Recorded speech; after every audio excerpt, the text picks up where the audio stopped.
He was beautiful, admired, and completely untouchable.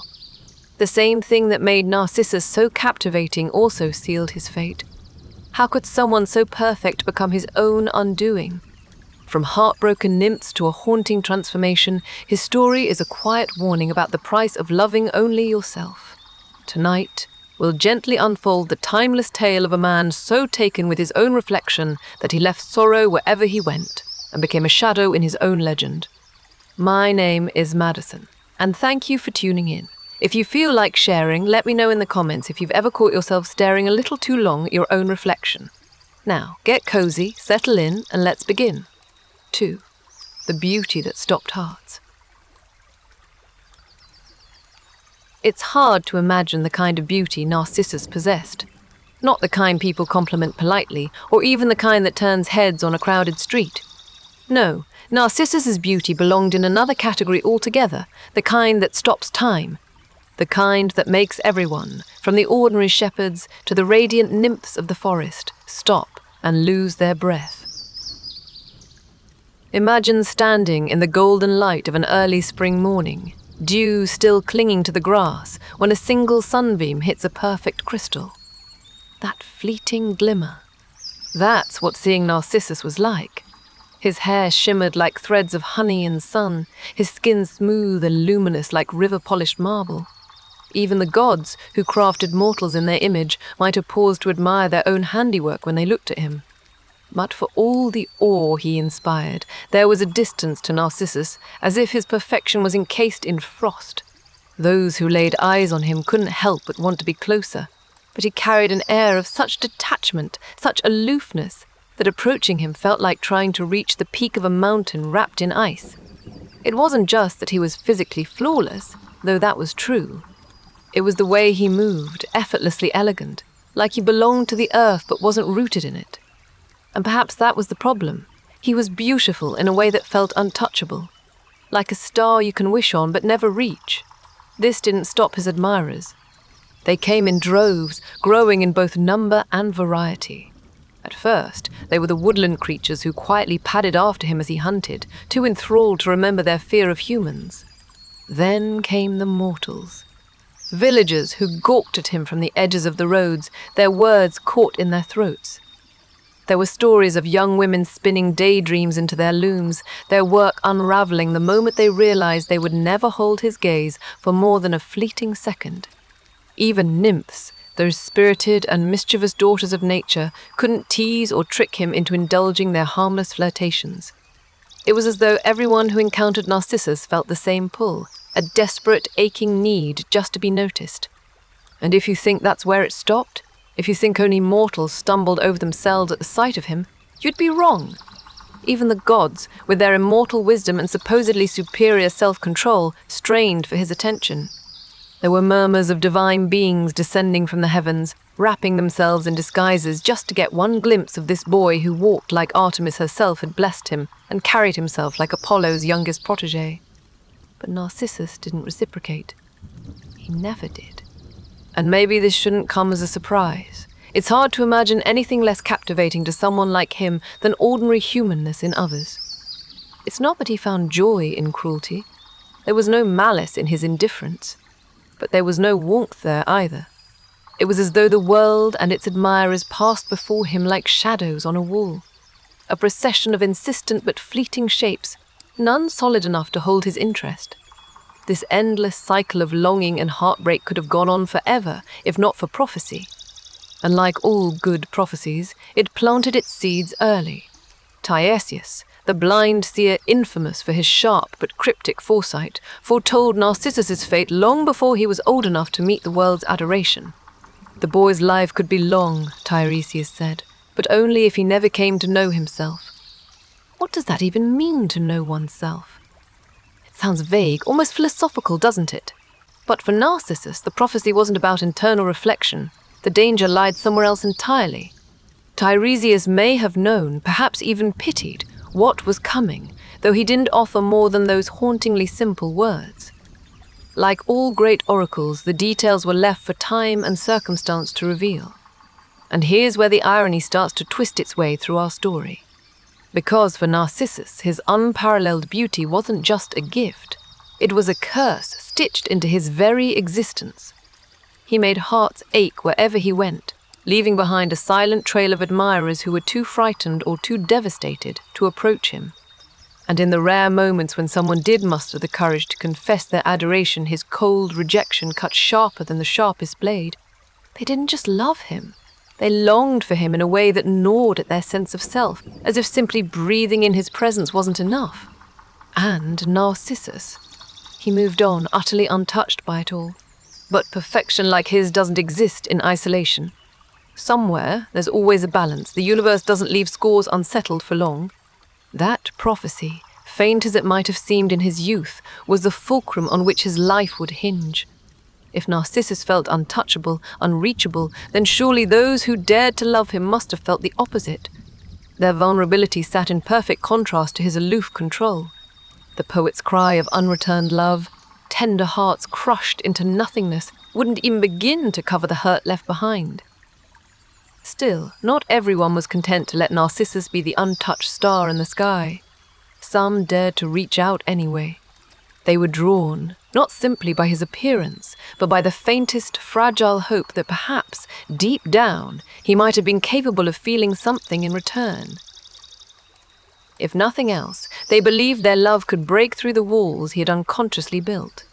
They risked everything just to be seen by him, to share a moment, a glance, or even a word. What happened to those brave souls who thought they could endure the storm of his indifference? That's where our story starts to deepen. Because Narcissus wasn't just a heartbreaker, his detachment left ripples of tragedy in its wake, hearts shattered, spirits dimmed. And in at least 2 cases, his vanity and disregard had consequences far deeper, far more irreversible than even Tiresias might have imagined. You've already met one of those souls, Echo, the nymph whose voice still hangs in the mountains to this day. But before her, there were others. Some met Narcissus like moths meeting a flame, drawn, entranced, and obliterated all at once. Each left their mark on his story in quiet, painful ways. And eventually, they each played their part in leading Narcissus toward his own undoing. The armor of his perfection wasn't as impenetrable as it seemed. All it would take was the right twist of fate, the light hitting just the right angle, for him to finally see what everyone else could, and for the story to turn inward. But we aren't there yet. Before the water stilled, and before Narcissus's reflection became his prison, there was Echo. You can already feel the weight of her name, can't you? A voice with no body, a presence without form. Hers was the first heartbreak, loud enough to echo through the centuries, the first warning sign of where this tragic tale was headed. Let's meet her.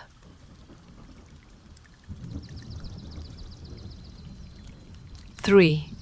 Echo's silent heartbreak meet Echo, a mountain nymph who seemed, at first, to embody life itself. She was playful, bright, always moving through the forests and hills with a lively energy that made her stand out even among the other nymphs. But what truly set her apart was her voice. It wasn't just lovely, it was unforgettable. Her words had a way of lingering, her laughter cascading like a wind that ripples through the trees, impossible to ignore. For mortals and gods who heard her, it felt as though her voice connected directly to something deeper, some forgotten part of the wild itself. Yet her vibrant spirit and silver tongue would catch the wrong attention. Like so many stories from the mythological world, her tragedy begins not as a result of her own doing, but as collateral damage in the endless quarrels of gods. You see, Echo had an unfortunate talent for getting caught up in the drama. Juno, queen of the gods, had grown suspicious, rightly so, of her husband Jove's frequent wanderings. His affairs were infamous, and his methods of covering his tracks were as extravagant as they were effective. And Echo, well, she unintentionally became one of those methods.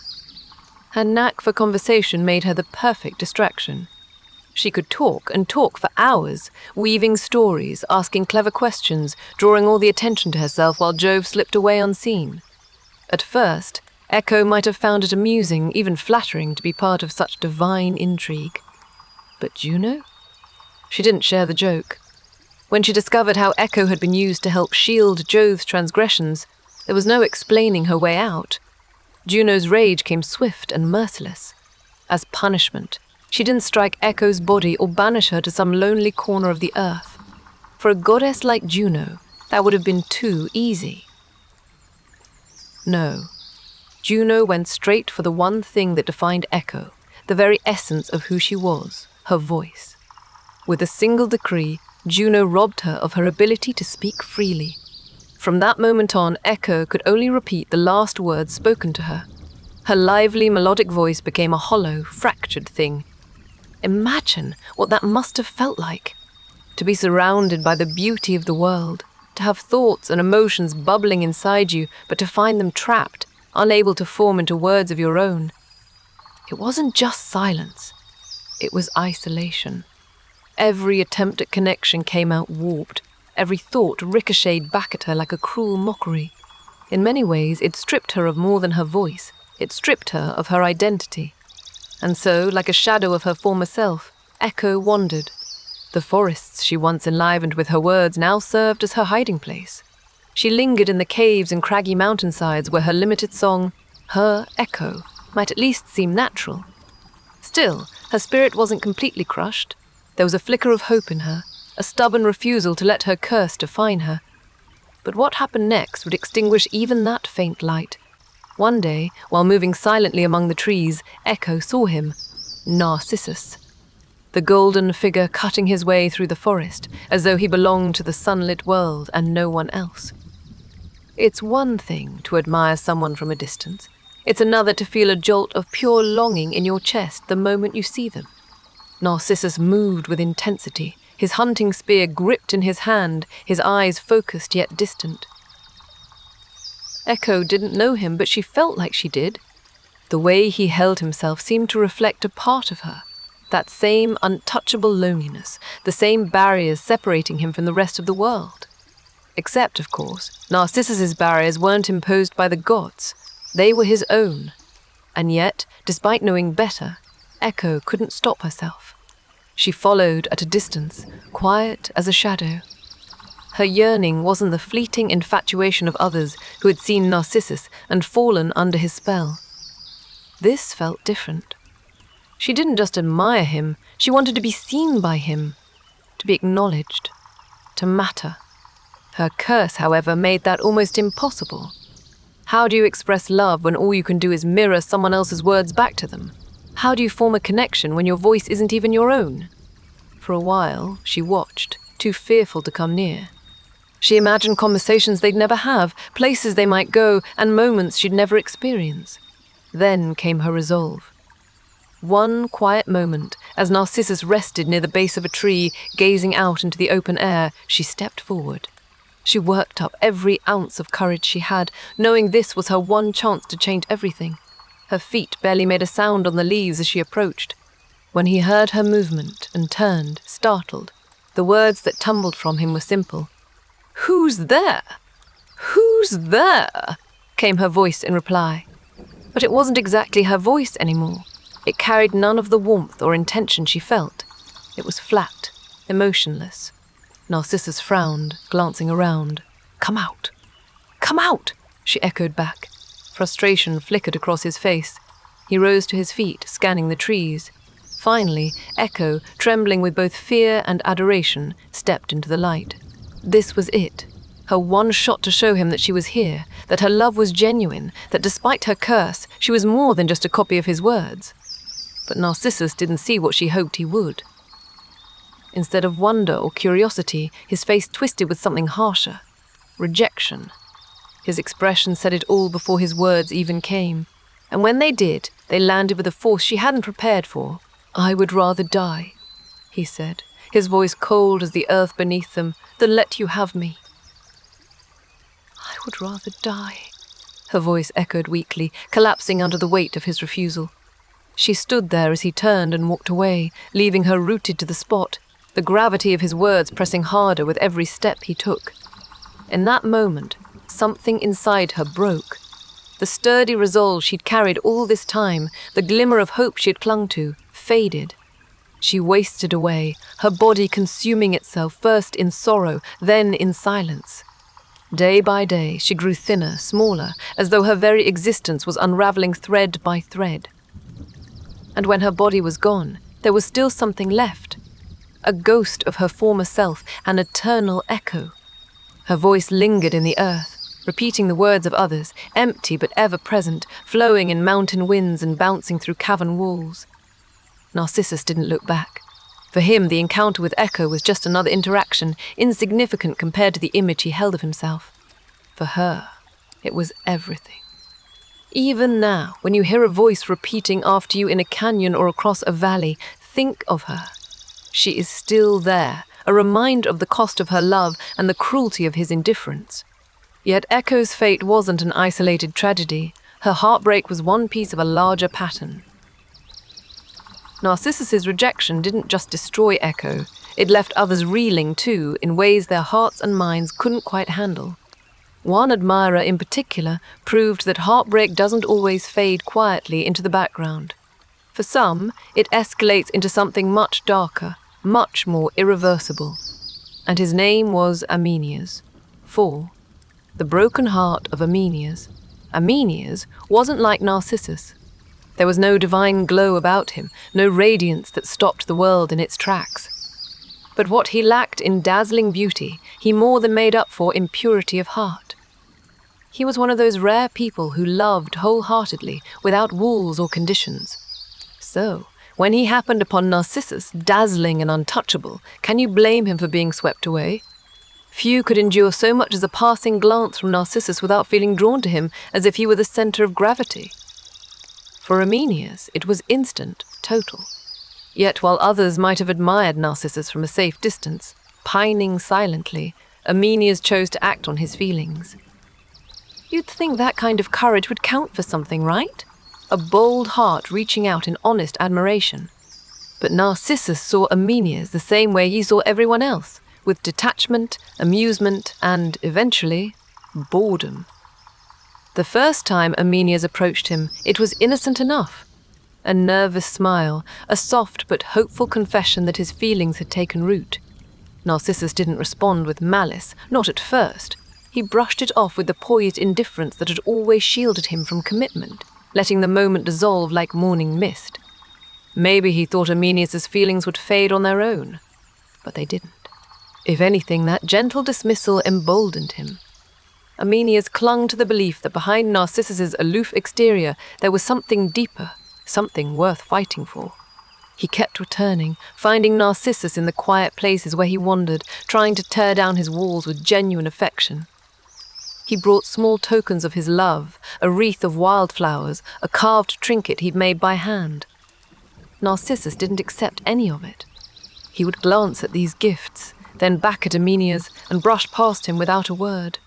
Even the way he rejected Amenias carried a strange cruelty. It wasn't violent or angry. Narcissus never raised his voice, never lashed out. To him, Amenias didn't seem worth the effort. His rejection was colder than anger. A kind of total dismissal that made Amenias question if he was even worthy of being noticed.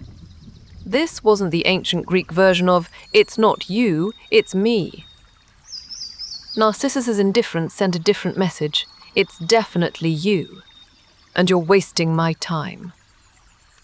But he wasn't cruel enough to leave it at that. No, Narcissus had to twist the knife. On one of their encounters, when Amenias came to him once again with hands literally shaking from the weight of his unspoken feelings, Narcissus handed him a sword. No explanation. No words of comfort. Just a sharp, silent gesture. An object that told Amenias, in no uncertain terms, that he should take whatever dreams he had for the two of them and cut them down himself. It's hard to say whether Narcissus even understood the depth of the pain he was inflicting, or if he cared. That sword was more than just an act of rejection. It was an erasing of Amenias, a dismissal so total that it left him hollow. This wasn't just heartbreak, it was humiliation, desolation, all wrapped up in a single cutting gesture. Amenias had given his heart over so completely that, when Narcissus flung it back at him, there wasn't anything left to salvage. So, he made his way back to the place that had become the site of his fixation, Narcissus's doorstep. There, before the man who had destroyed him, his emotions spilled over in the most devastating way possible. With Narcissus nowhere near close enough to stop him, or more likely entirely unwilling, Amenias used the sword he'd been given to take his own life. It said he didn't shout or accuse, he just acted, his silence as sharp as the blade. If his body crumpling at that doorstep wasn't enough, he had one final act of defiance waiting. With his dying breath, Amenias cast a curse. Simple, raw, and spoken with the kind of pain only unrequited love can leave behind. He cried out to the gods, pleading for justice, asking them to make Narcissus suffer the way he had. He wanted the golden boy who had taken so much without giving anything back to finally feel the hollowness of longing, not the shallow yearning of a fleeting crush, but the deep, aching hunger of love that will never, ever be returned. And here's the thing about ancient Greece. Gods were always listening. They didn't always step in, of course, but when they did, they rarely turned their backs on the chance to enforce a bit of dramatic balance. Amenias wasn't just shouting into the void. His words reached an ear that wasn't mortal at all. Nemesis, the goddess of retribution. Her name alone is heavy with purpose. Nemesis wasn't interested in petty revenge or small, inconsequential acts of payback. She carried the weight of universal justice, of making sure that arrogance, cruelty, and excess were never left unchecked. Narcissus had evaded the heartbreak of others for years, brushing past victims and walking away spotless. But Nemesis decided he wouldn't escape this time. To her, Amenias's plea wasn't just the cry of a single heartbroken man. It was evidence of something much larger. Narcissus wasn't just beautiful, he was careless. And that carelessness had cost more than just Amenias. Think back to Echo, to the nymph whose voice was robbed and whose very presence had been shredded to nothingness by the same cold indifference Narcissus had shown Amenias. These weren't random victims, they were a pattern. And Nemesis, in her divine way, wasn't going to let the universe tip too far out of balance. You can almost imagine her watching Narcissus from afar, tracing the long string of admirers he'd left broken, her decision forming like a storm cloud at the edge of a clear sky. Justice would come, not through punishment in the traditional sense, but through experience. Amenias had wished for Narcissus to feel the pain of unreturned love, and Nemesis would make sure of it. She would give him exactly what he'd given to so many others, but with one cruel twist, Narcissus would never even realize the object of his affection was himself. That feeling of yearning, of wanting something just out of reach. Narcissus would taste it, fully and deeply, and wouldn't escape until it destroyed him. Amenias's death was the catalyst, but the story didn't end there. At his doorstep, on that fateful day, a curse was born. A curse that would follow Narcissus to the very moment he first gazed into what seemed to be the eyes of another beautiful figure. And while we know what came next, Nemesis's role sets the stage for the story's final, haunting descent. 5. Nemesis and the Pool of Fate. Nemesis wasn't the sort of goddess you wanted to catch the attention of. Her role in the world was simple: balance. When the scales tipped too far in one direction, when people let arrogance or cruelty get the better of them, Nemesis was there to correct course. Her punishments weren't random tantrums or spur-of-the-moment acts of vengeance. They were precise, thoughtful, and devastatingly appropriate. She didn't snatch away power or beauty just for the fun of it. She made sure her targets felt the weight of their own actions, often by forcing them to live through the very pain they caused others. Narcissus, with his flawless beauty and his complete disregard for the hearts he shattered, had been due for a reckoning for quite some time. Now, thanks to Amenias's final plea, Nemesis had all the justification she needed. The moment she heard Amenias's dying words, she must have known exactly what needed to happen. This wasn't just a single case of heartbreak, this was a pattern. Echo's lingering voice was proof enough of that, and Amenias's sacrifice hammered the point home. Nemesis saw Narcissus not just as a beautiful boy who had rejected love, but as someone who had harmed others without ever lifting a finger. His vanity, his detachment, his cold indifference. They had left a trail of destruction behind him, and Nemesis decided it was time for Narcissus to feel the weight of that. But Nemesis didn't act in haste. That wasn't her style. She needed the right moment, the right place, and, most importantly, the perfect trap. Balance, after all, is about precision. She didn't send a thunderbolt or a plague. She simply guided Narcissus to a location that would reveal the truth of himself. And it wasn't a grand temple or a bustling village where others could watch his downfall. No, that wouldn't do. This was something intimate, personal. A quiet confrontation between Narcissus and the one person he had unknowingly been obsessed with all along, himself. The scene Nemesis chose was almost too perfect in its simplicity. Deep within the untouched wilderness, surrounded by tall grass and swaying trees, she led Narcissus to a pool of water. This wasn't just any pool, though. It was a space so still, so untouched, that it seemed to exist outside time. The water was perfectly clear, without a single ripple to distort its mirror-like surface. Ancient Greeks often viewed still water as a boundary between worlds, a liminal space where the conscious mind met the unconscious, where the known teetered on the edge of the mysterious. That idea carried weight here. This pool wasn't just a natural feature of the landscape, it was a gateway, one that would force Narcissus to confront something he'd never faced before. When Narcissus approached, it wasn't as if Nemesis appeared and pointed dramatically to the water's edge. There were no grand announcements, no warning signs. She let everything fall into place naturally, as if it were fate. Narcissus had been hunting and, as usual, walking through the world with the confidence of someone utterly untouchable. His footsteps, light on the earth, led him to this pool as though he belonged nowhere else. Thirsty from the day's exertion, he knelt beside it, completely unaware that he was about to encounter the one thing his beauty couldn't protect him from, self-recognition. The moment he leaned over the edge of the water is the moment everything began to unravel. At first, he thought he'd stumbled across another person, a stranger unlike anyone he'd ever seen. There, in the pristine surface of the pool, gazed a figure whose beauty went beyond anything he had ever encountered. His honey-colored curls fell perfectly around a face so symmetrical and glowing it seemed otherworldly. And those eyes, staring back at him, held a soft intensity that made his heart lurch. A feeling foreign and overwhelming, one he'd only ever inspired in others. What Narcissus didn't understand, what he couldn't understand immediately, was that the beautiful stranger wasn't a stranger at all. It was his own reflection. But at that moment, the pull of the image was too strong for reason to catch up. He reached out instinctively, fingers brushing the surface of the pool, disrupting the water and shattering the reflection into ripples. For a second, panic gripped him. He thought the figure had left, slipped away into the depths. But as the ripples faded and the surface calmed, there the image was again, as perfect and captivating as before. Narcissus didn't leave. He couldn't. The more he stared at his reflection, the more entranced he became. In the beginning, it was admiration. Then, an ache. An unfamiliar longing to be closer to this beautiful figure, to touch and speak with them, to somehow become part of whatever they were. He spoke aloud, his voice soft, the words tumbling out before he could stop them. "Who are you?" he whispered to the image.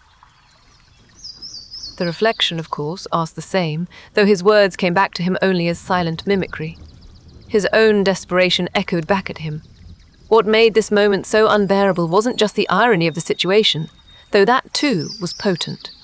It was the fact that this love, this powerful surge of feeling that threatened to consume him, was as unattainable as it was inevitable. Narcissus saw this figure as separate from himself, a beautiful stranger who could complete him, not realizing that he was chasing his own shadow. The pool was his stage, and Nemesis. The silent orchestrator had set it so perfectly that Narcissus didn't even realize he'd lost the game the moment he leaned down. Here, the reflection became more than just an image, it became a symbol. It wasn't just Narcissus's physical beauty staring back at him. It was his emptiness. The loneliness and the detachment he had inflicted on so many others were now reflected in the lifeless stare of his mirror self. He didn't know it, but he was watching the cost of his vanity, the weight of his self-obsession folding back in on itself. The gods had written this ending with the kind of merciless precision only Nemesis could deliver. Narcissus would come to know longing, but not for anything outside himself. He would experience the cruelest fate of all, to love and be loved by no one but his own unreachable image. And yet, Nemesis didn't interfere further. She didn't have to. She chose her pool, knew the trap it held, and let Narcissus's fate play out.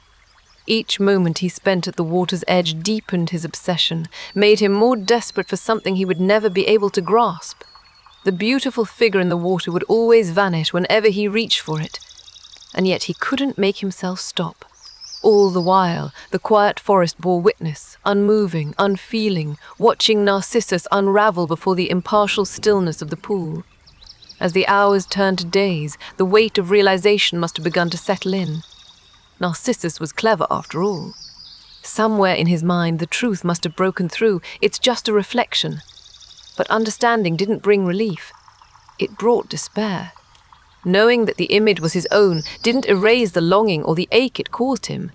If anything, it made it worse. The person he had fallen for wasn't real. That perfect, beautiful figure couldn't hold him, couldn't love him back, and yet it was all he wanted. Narcissus might have left.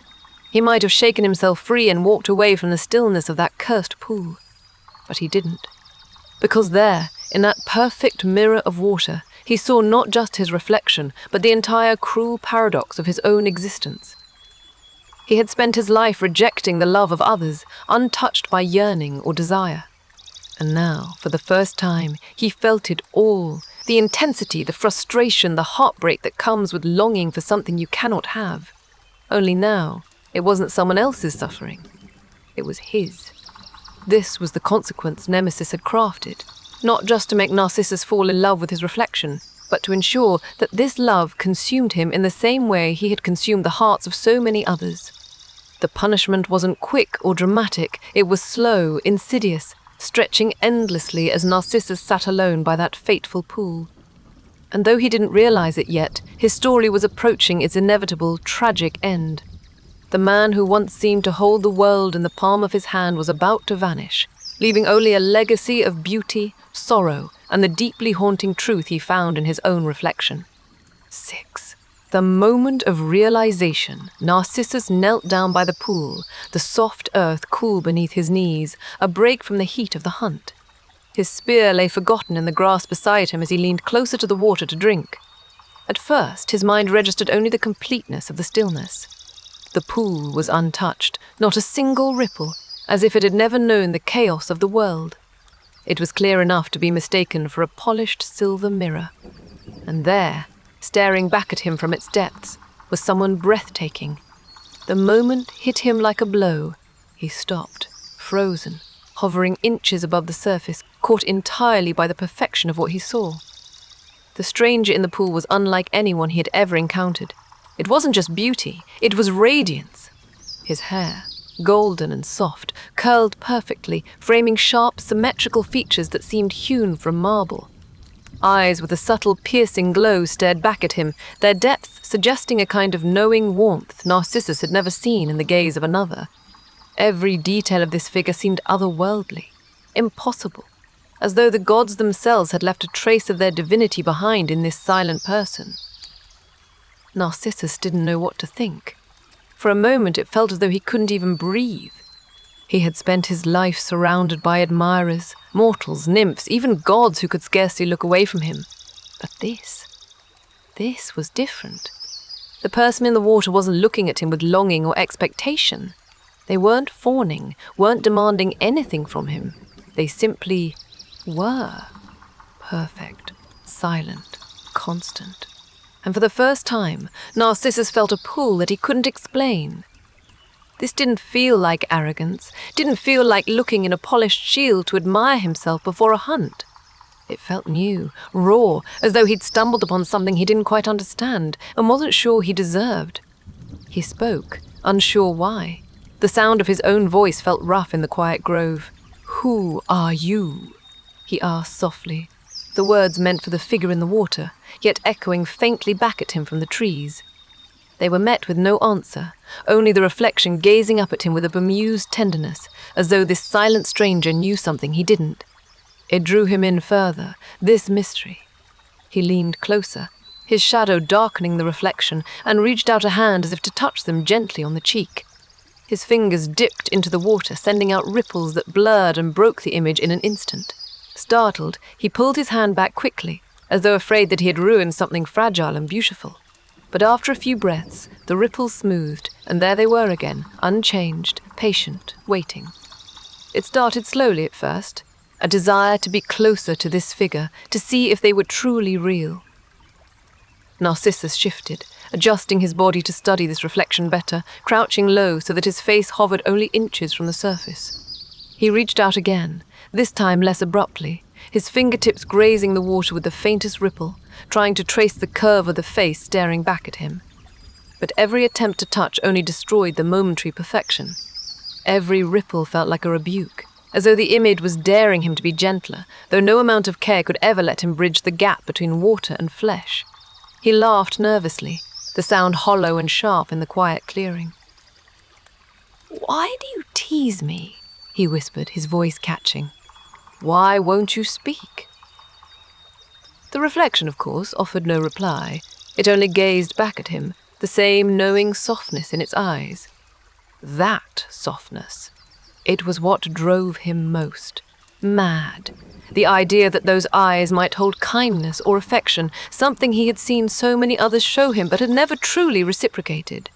He leaned closer still, the tip of his nose almost touching the surface now, studying their expression as though it might somehow reveal a hidden truth. But nothing changed. And why would it?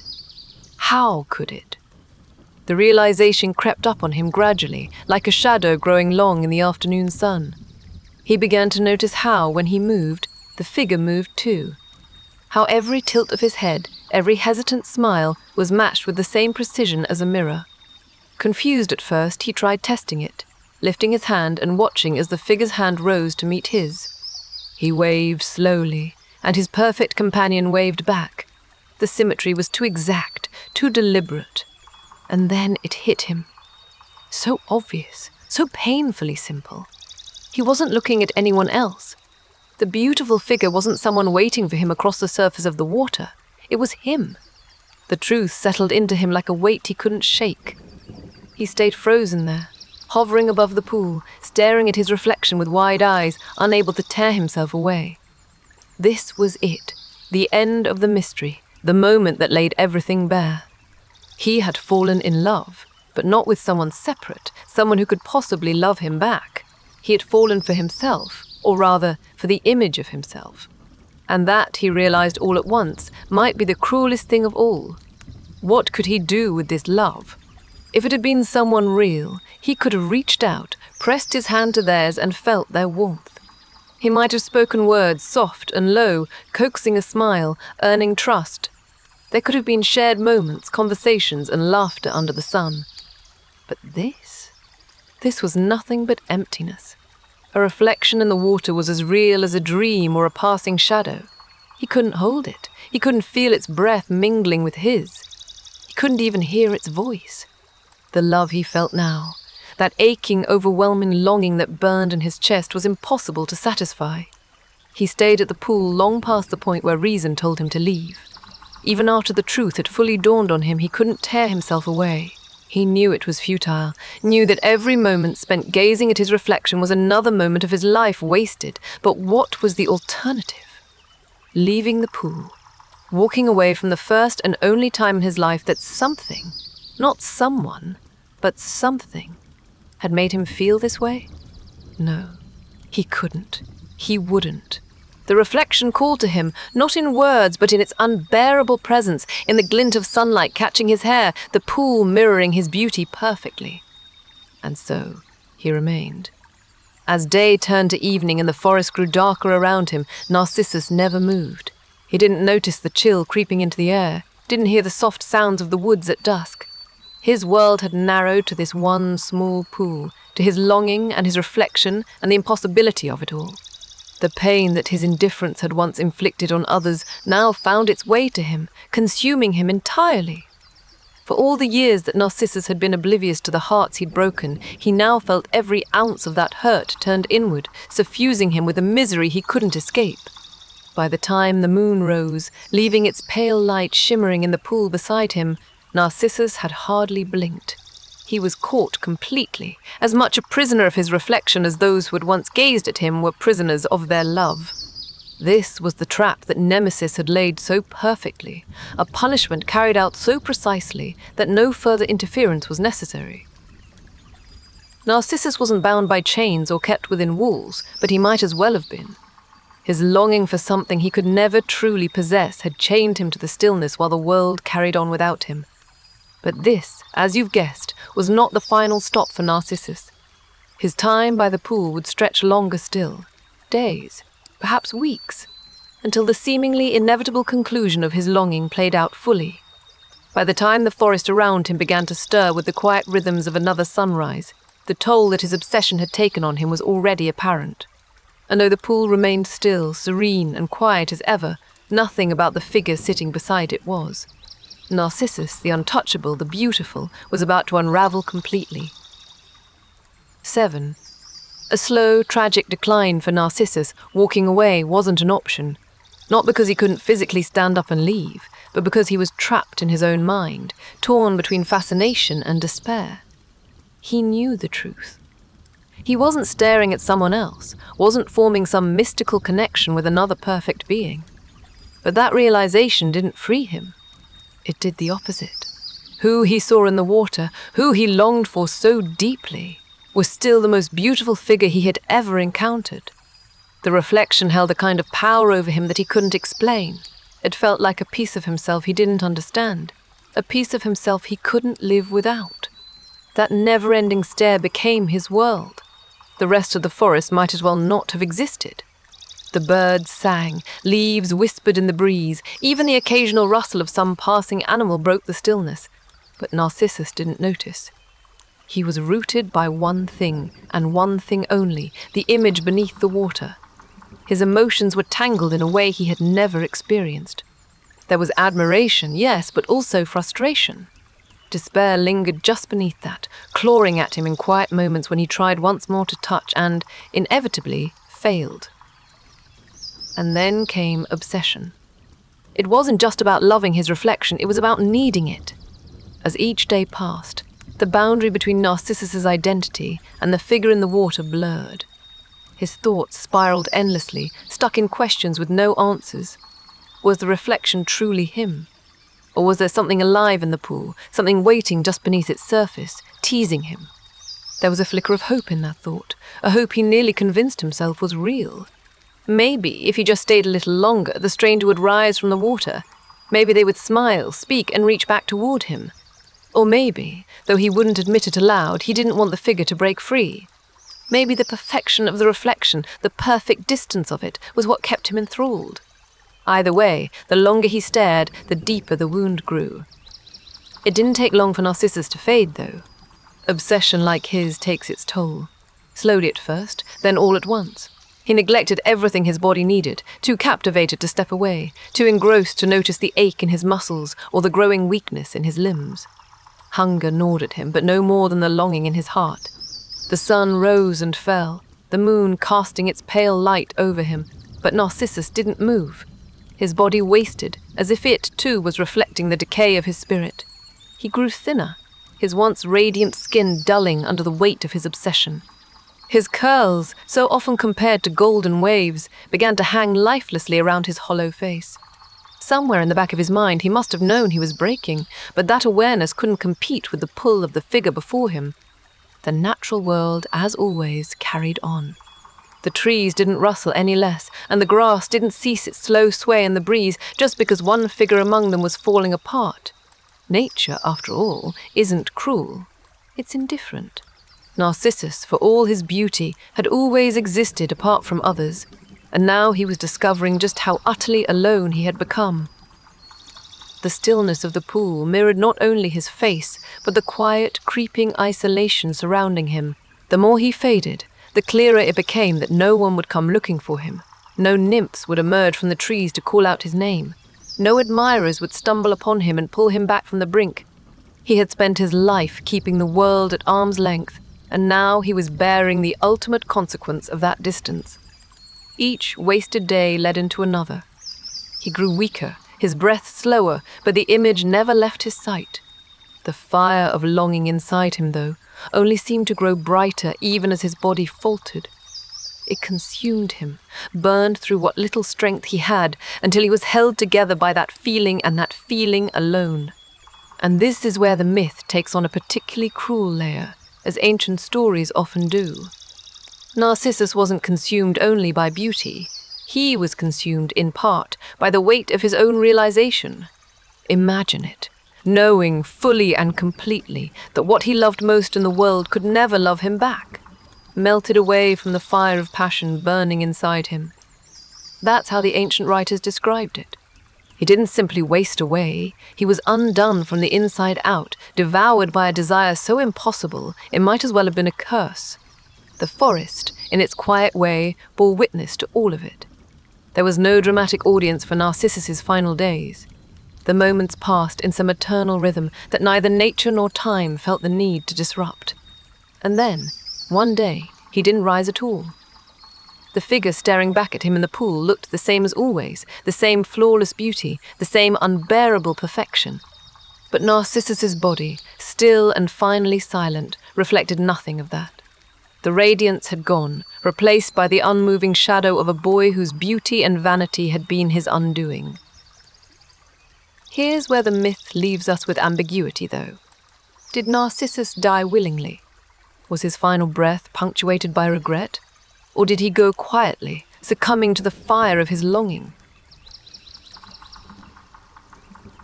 Some say he pined away slowly, his body giving out as his obsession reached its inevitable end. Others suggest something more direct, something final, as if even in his last moment he found the strength to reach into the pool one more time, only to drown in the image that had haunted him for so long. What's certain is this: when Narcissus left the world, he left behind something far stranger than an ordinary death. You see, the spot where he fell, where his sorrow came to its final, still conclusion, did not go untouched. The natural world, so seemingly indifferent to his suffering, gave its answer in the form of something quietly remarkable. From the earth where his body had last rested, a flower bloomed. Delicate, pale and unassuming at first glance, it bent down toward the pool like it too was captured by its reflection. The flower could have sprung up anywhere, but it chose that spot as though tethered to his story forever. This wasn't an elaborate gesture. It wasn't an offering from the gods or a message from Nemesis. It was something quieter, something organic yet eternal. A reflection of Narcissus's beauty transformed into a symbol. That kind of ending doesn't tie things up neatly, though, does it? It leaves us with more questions than answers. Was the flower meant to be a reminder of the cost of self-obsession? Or was it simply nature absorbing the story of Narcissus and responding in the only way it knew how, by growing something fragile and fleeting, beautiful and mournful all at once? Those questions, the ones that linger, might just be the most fitting part of this myth. Narcissus, for all the pain he caused and all the pain he endured, isn't remembered in anger or judgment. He's remembered in stillness, in beauty, in the quiet tragedy of longing turned inward until nothing was left but the soft shadow of what could have been. That pool, that reflection, that delicate flower, each of them holds a piece of his story even now. One might fade from sight, but the other two carry on, reflecting something timeless about what it means to desire, to lose, and to be human. 8. The flower that bore his name in the place where Narcissus finally drew his last breath, something remarkable happened. A solitary flower sprouted from the earth, delicate and pale, quiet in its beauty. The bloom was slender and unassuming, its white petals softly arched, with a golden center that caught the faintest hints of sunlight. It hung downward, as though bowing, almost too humble for the story behind it. This wasn't just any flower, it was the first of its kind, a Narcissus. And in its strange, quiet way, it said everything that needed to be remembered about the boy who had stared into still waters until he was no longer there. The flower grew exactly where his body had faded away, as if it carried pieces of him in its petals. The Greeks believed this wasn't a simple coincidence. According to the myth, Narcissus's transformation into this flower marked the final act of the gods in his story. It wasn't a punishment, and perhaps it wasn't even meant as a gift. It was just a symbol, something left behind, a quiet message from the world of the divine to the world of mortals, that beauty and tragedy often walk hand in hand. The Narcissus flower, fragile and small, was a reflection of Narcissus himself. It was beautiful, but that beauty served as both a remembrance and a warning, a delicate bloom tied forever to the fleeting nature of life, love, and vanity. In ancient Greece, flowers weren't just part of the landscape. They carried weight. They meant something. People used them in ceremonies, told stories about them, and named them for gods and mortals who shaped their mythology. The Narcissus flower became one of those symbols, deeply rooted in the cultural consciousness of the Greeks. If Echo's story lingered on in the voices of mountains and caves, Narcissus's legacy lived on through this flower. Unlike Echo, though, his became a visual symbol, something seen, not heard. Its elegant form drew the eye, its name whispered among ancient poets and farmers alike as they pondered the boy whose beauty led to his undoing. But why a flower? Why not something grander, more dramatic, to match the scale of his story? Maybe that's the point. The Narcissus isn't dramatic. It's not the tallest or brightest bloom in the garden. It doesn't demand attention. Instead, it speaks in subtleties. Its fragile beauty mirrors the nature of existence itself. Delicate, easily lost, but capable of leaving a mark that lingers far longer than its fleeting life. The flower's quiet bow almost seems like an apology, as though it understands the heartbreak woven into its origin. And while it shares its name with Narcissus, it isn't arrogant or vain. If anything, it contrasts with the boy it grew from.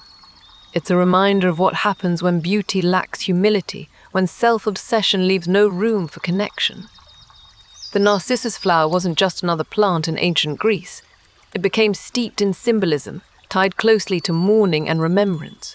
Flowers, by their very nature, bloom brightly but briefly, fading all too soon, just like Narcissus. His was a beauty that consumed itself, unable to sustain even the one who carried it. And so, the flower came to represent that fleeting quality of love and life, the kind that disappears too quickly and leaves behind only a bittersweet memory. It serves as both a tribute and a warning. In funerary rites, its presence spoke to the inevitability of decay and the enduring power of memory, a duality that fit Narcissus's story perfectly. And while the Narcissus flower became closely associated with his myth, it carried weight beyond his personal story too. In Greek culture, flowers were often linked to death, ephemeral things symbolizing how short our time on earth really is. The Narcissus, in particular, was tied to themes of mourning and the afterlife.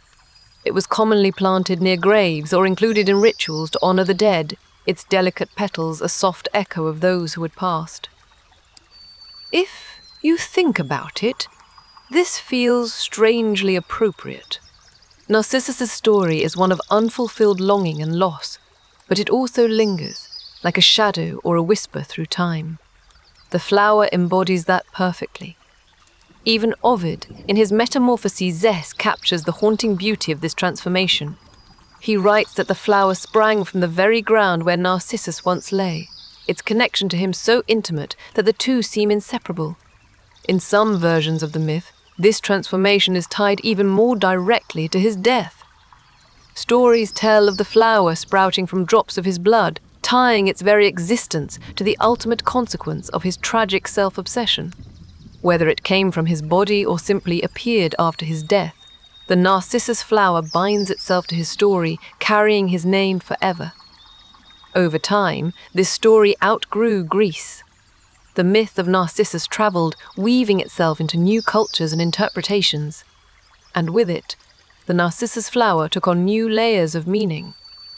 In English literature, for instance, its image became a favorite symbol for poets and playwrights exploring vanity, beauty, and fleeting love. Even in Victorian culture, the flower popped up frequently, a visual metaphor in art and writing for the balance between admiration and fragility. Narcissus's story itself became a deep well of inspiration, and the flower at its center grew as a symbol of both his remarkable beauty and the tragedy that defined him. Take Seamus Heaney's poem, Personal Helicon, for example. A quiet nod, centuries later, to Narcissus's reflection and the compulsion to stare into one's own depths. Or look at Oscar Wilde's The Picture of Dorian Gray, a story that feels like the spiritual descendant of this myth, where beauty corrupts and vanity devours. The flower appears not just as a decoration, but as an anchor to these cultural explorations of identity, perception, and the cost of self-infatuation. The Narcissus, fragile yet profound, carries an ancient message into modern times. Beauty, no matter how extraordinary, is temporary. And if you place too much weight on it, it could collapse under you, just as it did for Narcissus himself. It's fascinating, isn't it? This small, white flower, something you could pass by without noticing, holds so much history and meaning. Its delicate form has endured for thousands of years, long beyond the boy who gave it its name. And it's not just a flower anymore, it's a symbol, a reminder. The Greeks saw reflections of life and death in it, but over time it came to reflect more universal ideas about longing and heartbreak. And here's the thing about symbols, they never stop evolving. Even now, every time someone plants a narcissus flower, they're unknowingly tying themselves to a story as old as time, a story of beauty and sorrow that whispers through art, poetry, and memory. But symbols also carry responsibility. What the narcissus flower reminds us, quietly and persistently, is that beauty on its own is not enough. Life, love, connection. These are the things that endure, even more than the most breathtaking face. Narcissus didn't understand that. He spent so long rejecting others, caught up in his own perfection, that he missed the chance to truly see or be seen. His flower, though, keeps on seeing. It looks down at its own reflection, a quiet echo of the past, inviting us not to fall into the same trap.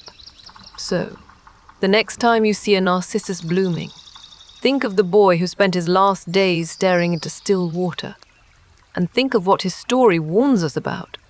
How easy it is to get lost in ourselves, to mistake solitude for strength or reflection for connection. As simple as the flower may seem, its message flows quietly through time, waiting to bloom again in the minds of those who look closely enough to see it. 9. The birth of narcissism. The story of Narcissus doesn't just linger in mythology. It evolved into something much bigger, something deeply embedded in how we view the human mind today. When we hear the word narcissism, it's hard not to think about that boy at the edge of the pool, caught in endless fascination with his own reflection. But here's what's interesting. The myth of Narcissus wasn't just a poetic tale of personal tragedy. It became the foundation for a concept that's heavily studied in psychology today. That single image of a young man mesmerized by himself gave birth to the term we now use to describe a very real personality trait, and in some cases, a serious psychological condition. Let's break it down. The myth describes Narcissus as someone whose obsession with his own beauty led him to reject others. It's not hard to see how this story became a metaphor for what we now call narcissism, an excessive focus on oneself, a kind of inward-looking self-involvement that pushes everything and everyone else away.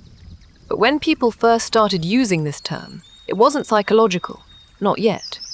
The word narcissism actually started appearing during the 19th century, long after the original myth had been whispered through ancient Greece and passed down by poets like Ovid.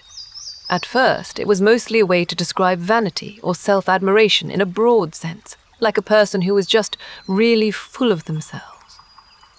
Oh, don't mind him, he's a bit of a Narcissus. You could imagine this notion creeping into early discussions about human nature and behavior. But here's where things start to shift. For the myth to leap into psychology, it needed someone to frame it as something more than just a type of attitude. Enter Sigmund Freud, a name you've probably heard before, and yes, this is where things start to get a little heavier. Freud, in all his famous theorizing, introduced narcissism into the world of psychoanalysis in the early 20th century. He described it not just as self-admiration, but as something that could play a role in emotional development, or emotional immaturity more accurately. Freud believed that narcissism existed on a spectrum, starting from childhood. He suggested that there was a phase in every person's early life where their world revolved entirely around themselves. It's not selfishness exactly, but a kind of developmental self-focus meant to help us grow. However, when this stage doesn't evolve properly, when the self-focus becomes stuck or amplified into adulthood, well, that's where narcissism becomes more than just a quirk. It becomes a problem. In Freud's theories, narcissism itself wasn't just about vanity, it was deeper. It was tied to self-esteem, identity, and even a sense of security in the world. But what Freud focused on was what happens when that balance is lost. When people don't just like themselves but become trapped in their own reflection, so to speak. Sound familiar? It's almost like he reached back to the myth of Narcissus, plucked out its poetry, and turned it into a framework to study behavior. Freud understood narcissism as a condition where self-involvement crosses into emotional immaturity, leaving people unable to form meaningful connections with others. In that way, the myth wasn't just a cautionary tale. It started looking like a map of a psychological state. As the field of psychology grew, the definitions around narcissism became even sharper.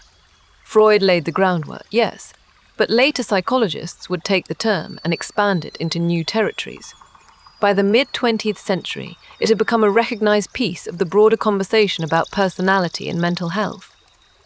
Today, we understand narcissism in two ways. For some, it's simply a personality style, one that leans toward confidence, self-promotion, and maybe a little bit of arrogance. But for others, it's something much more concerning, a personality disorder. Narcissistic personality disorder, or NPD, exists on the extreme end of the spectrum. This isn't just a case of being vain or wanting a few likes on social media. It's a serious condition marked by grandiosity, an excessive need for attention and admiration, and a troubling inability to empathize with others. Imagine a person so wrapped up in their own importance that they can't even see the people around them as full emotional beings. Relationships for them aren't based on mutual care or understanding. They're based on feeding that self-image. Now, the real tragedy of a personality disorder like this isn't just the impact it has on others. It's what it does to the person themselves. Beneath all that self-centered behavior is often a deep fragility. People with NPD might seem confident on the surface, but their self-esteem is brittle, depending entirely on external validation. They're caught in a paradox, seeking admiration endlessly, yet never able to truly feel it. This is where the story of Narcissus feels like a perfect metaphor. Think about how his tragedy unfolds. He's entranced by his reflection, stuck in a loop of admiration and longing, but that loop takes everything from him. He becomes isolated, unable to turn away even as it destroys him. It's haunting to consider how closely that mirrors the emotional isolation of narcissistic personality disorder, always searching, but never truly fulfilled. And just like Narcissus wasted away at the side of his pool, people with narcissistic tendencies often find themselves isolated too, not because they're unloved, but because they struggle to connect in ways that matter. Beyond its psychological roots, narcissism also raises questions about the world around us. In a society that often rewards surface-level perfection, from airbrushed social media posts to curated personal brands, it's easy to see how modern culture might fuel those tendencies. We're living in a time where self-presentation matters more than connection, where admiration, even from strangers, can feel like the currency of success. The myth of Narcissus may feel timeless, but doesn't it also feel strangely modern? People everywhere are drawn to their own reflections these days, not in the water, but in selfies, in likes, in endless loops of polished imagery. It's like we're all dipping into that same pool, caught between admiration and emptiness. But here's the thing about Narcissus' story. It's not just about the dangers of self-obsession. It's also a reminder of what we lose when empathy disappears. Narcissus rejected those who loved him, not because they weren't worthy, but because he couldn't see past himself. Echo and Amenias gave him their hearts, and he didn't even notice. How many moments of true connection might he have found if only he'd been willing to look outward instead of gazing endlessly inward? That's the real tragedy of his myth. Not that he loved himself too much, but that his self-focus made it impossible for him to love anyone else. In psychology, the story of Narcissus teaches us that unchecked self-admiration leads to isolation. But in life, it teaches us something even bigger: empathy. Truly seeing and feeling for others is what anchors us. It's what saves us from vanishing into our own reflections. True beauty, as the Greeks understood it, isn't just in appearance. It's in connection, in kindness, and in the way we open ourselves to others, messy as that might be. Narcissus didn't understand that, and it cost him everything. So next time you hear someone called a narcissist, think about where that term comes from. It carries the weight of myth and psychology, art and tragedy, all rolled into one. It's not just about self-love. It's about the dangers of losing sight of others and of what matters most. And maybe, just maybe, it's an invitation to step away from our own reflections for a moment, to look outward and to leave something more lasting and more meaningful behind. Recognizing the reflection isn't the end of the story. It's seeing beyond it that truly changes everything. 10. What Narcissus teaches us about love. The story of Narcissus isn't just about a beautiful boy staring into a mirror-like pool until the end of his days. It's about the human need for connection and what happens when that need is ignored, whether by others or by ourselves. Narcissus's tragedy feels so cutting, not because it's a tale about beauty, but because it's a tale about isolation. Everything in his life, his admirers, the nymphs, even the gods who envied his perfection, revolved around his reflection, both literally and figuratively. But Narcissus missed the point. He couldn't see beyond himself, and by doing so, he left behind a ripple effect of heartbreak that reached far beyond his own fall. Take Echo. If there's anyone in this story who fully represents what it means to be unseen and unheard, it's her. Here was a nymph with a voice so vibrant it could fill entire forests, a voice people likely stopped to listen to, maybe even to fall in love with. But Juno's punishment silenced her, leaving her unable to speak her feelings for Narcissus, unable to be anything more than a faint mimic of the world around her. Her love for him was pure, but her fate was harsh. She saw in Narcissus something worth chasing, even if he couldn't or wouldn't see her. And for what? To waste away until all that remained was her hollow, disembodied voice, echoing through empty spaces. Echo may have longed for him with everything in her soul, but he didn't even notice her pain. Of course, Echo's heartbreak wasn't an isolated case. It's not hard to imagine the countless admirers Narcissus brushed past without a second thought, each leaving with some part of themselves chipped away. Amenius, though, stands out, not just for his devotion, but for how deeply Narcissus's rejection shattered him. Where Echo faded quietly into the wilderness, Amenius made sure his pain came with consequences. His curse, begging the gods to make Narcissus feel the very heartbreak he had unleashed on others, was powered by raw, uncontainable anguish. And while Narcissus may not have cared at first, the weight of that curse eventually found him. It's fitting, isn't it? That nemesis would take those cries of unrequited love and use them to craft the perfect punishment, locking Narcissus in the exact loneliness he had unknowingly inflicted on others. The emotional tension of Narcissus's tale comes from what he couldn't see. The people around him, the love offered to him, and the trail of sorrow he left behind. There's something quietly unnerving about how effortlessly he dismissed those who adored him. Not once do we hear him lash out in anger or cruelty. He simply doesn't seem to notice or care. His indifference was a wound sharper than anything words could provide. It left people not just rejected, but forgotten. What stands out most is how unnecessary it all feels. Narcissus's perfection trapped him, and everyone around him could see that, everyone except him. His story is less of an epic and more of a slow-motion disaster. One unspoken connection at a time, his inability to love dug a deeper trench toward his eventual isolation. But if Narcissus shows us what happens when self-obsession goes unchecked, he also leaves us with a blueprint for what we can do differently. the counterbalance to all that vanity, indifference, and loss sits quietly in the background. Empathy. Narcissus failed, not just because he loved himself, but because he didn't even try to understand those who loved him. True empathy isn't about pity or obligation. It's about seeing someone else completely, recognizing their feelings, their needs, and their worth. It calls for connection, something Narcissus didn't or wouldn't give. That refusal to connect didn't just harm his admirers, it doomed him too. Because the truth is, love is never a one-way phenomenon. You can't receive it fully if you don't know how to give it. Narcissus, trapped with his reflection, learned that too late. Think about relationships for a moment, whether they're romantic, platonic, or even fleeting encounters. They thrive on care, on mutual regard.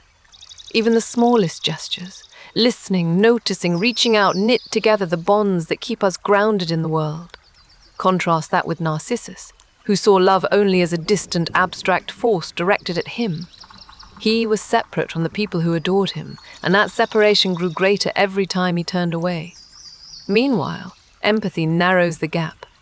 It brings people closer, reminding us that we are not and cannot be islands. If anything, Narcissus's downfall connects entirely to his inability or unwillingness to bridge the space between his own existence and anyone else's. This story, though ancient, still resonates because self-obsession isn't exactly uncommon. Consider how easily modern lives can spiral into something reflective of Narcissus's pool. Think of social media, where we present curated versions of ourselves to the world, seeking validation in likes and comments. Think of the moments where praise from others fills a space that deeper connection should occupy. It's not hard to get stuck in that cycle of reflection, admiring an image you project, rather than embracing the messier truth of who we are with others.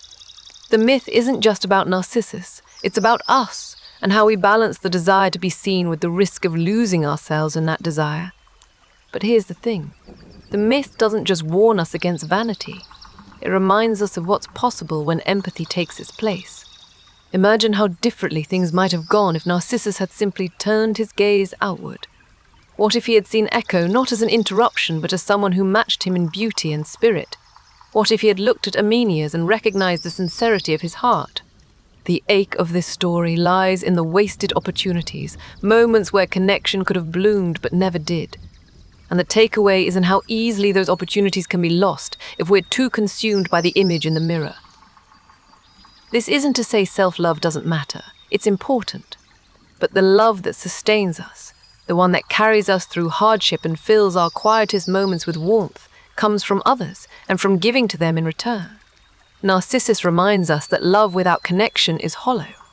His beauty, though perfect, brought him no joy because it existed in a vacuum. True fulfillment, as his story proves, comes not from how we see ourselves, but how we share ourselves with others. The real tragedy isn't that Narcissus fell in love with his reflection. It's that he never allowed anyone else to love him in a way that mattered. And yet, the emotional impact of his myth lingers because it doesn't shy away from real human struggles. Longing, isolation, that strange, deeply human fear of being unseen or forgotten. The ripples from Narcissus's reflection reach far beyond his pool because they mirror pieces of ourselves we'd rather not admit. We've all felt lonely despite being surrounded by people. We've all been the Echo chasing after someone we'll never reach, or the Amenias giving everything only to be dismissed. The story endures because it hits those notes of love and longing that never really change, no matter how much time passes. The flower that bears his name stands as a reminder as well. Delicate and fleeting, the Narcissus is eternally bent toward the earth as though mourning its own reflection. It whispers what Narcissus couldn't understand. Beauty fades, but the connections we foster grow and endure. When we let love be more than a mirror, when we let ourselves truly see and be seen, we plant the seeds for something lasting. Whether it's in friendship, family, or romance, investing in others is what gives life meaning. Narcissus's pool teaches us the opposite. It shows us what happens when that investment is withheld. So what's the lesson here? It's not just about avoiding self-obsession, though that's part of it. It's about choosing connection over isolation, empathy over distance. It's about recognizing what we leave behind when we reach for something bigger than ourselves. Narcissus never understood that.